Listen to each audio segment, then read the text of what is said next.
Why do people have sexual fantasies? Well, according to a survey of over 4,000 Americans discussed in a Psychology Today article by psychologist Justin Lemiller, there are a few reasons.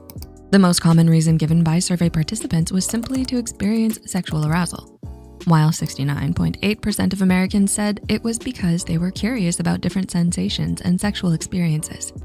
Following that, participants reported having these fantasies to meet unfulfilled sexual needs, escape reality for a while, or express or fulfill a socially taboo sexual desire. See, lots of people have seemingly taboo sexual fantasies, which is why it's important to discuss this topic.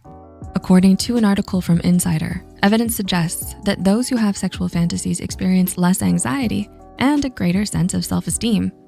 So what are these seemingly taboo thoughts? Well, here are 4 of the most common sexual fantasies.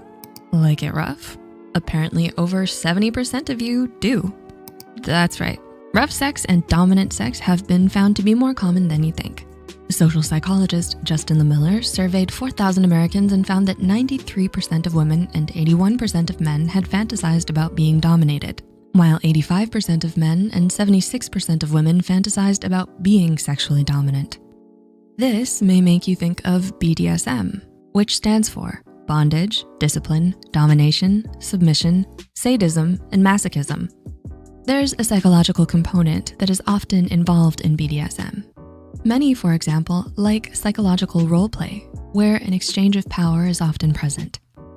Cosplay and role play. Cosplay? Isn't that the thing people do at Comic-Cons? Well, hey, some may do it in the bedroom too.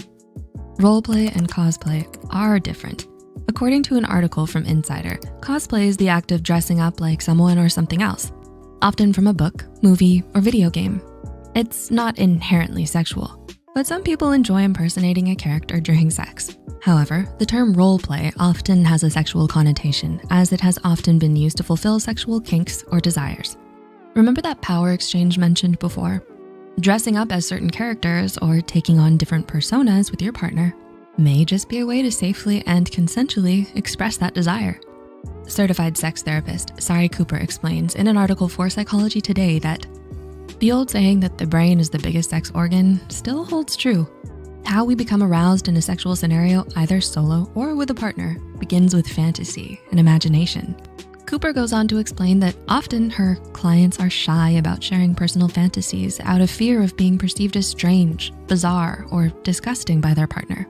She adds that not being fully open about one's sexual desires and needs can lead to problems down the road in the relationship.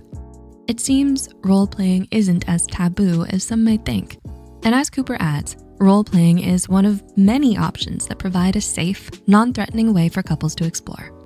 Multi-partner sex. Threesomes, orgies, you may have come across these terms before. And that may be because a sexual fantasy involving more than one other partner is pretty common. A study published in the journal Personality and Individual Differences had 788 British adults across 4 age groups take a nationwide quota poll. They found that men were more likely to fantasize about having sex with more than one person, often with anonymous partners.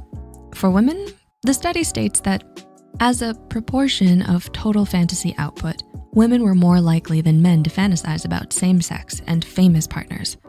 But wait, there's more.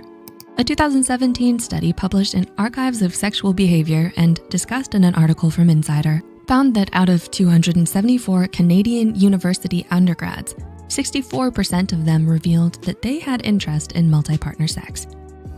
When it comes to sexual fantasies, the most important thing to remember is that it's normal and all right to fantasize and explore your sexual desires and interests. If you have a partner, it's a great idea to communicate your sexual fantasies to them. Why? Well, it may just improve your sex life and relationship, according to a survey conducted by psychologist Ari Tuckman. Tuckman explains in an article for Psychology Today that those who were most satisfied with their relationships and sex lives and had the most frequent sex were also the most comfortable sharing their fantasies with their partner. Tuckman adds that these couples are doing a lot of things well, which makes it easy to feel safe with the vulnerable intimacy involved in sharing their most secret desires. The question is, will you share your secret desires with someone else in the bedroom, or will it remain your prized fantasy? A secret only for you to know and enjoy. We hope you enjoyed this video, and if you did, don't forget to click the like button and share it with a friend or partner. Subscribe to Psych2Go and hit the notification bell icon for more content like this. As always, thanks for watching.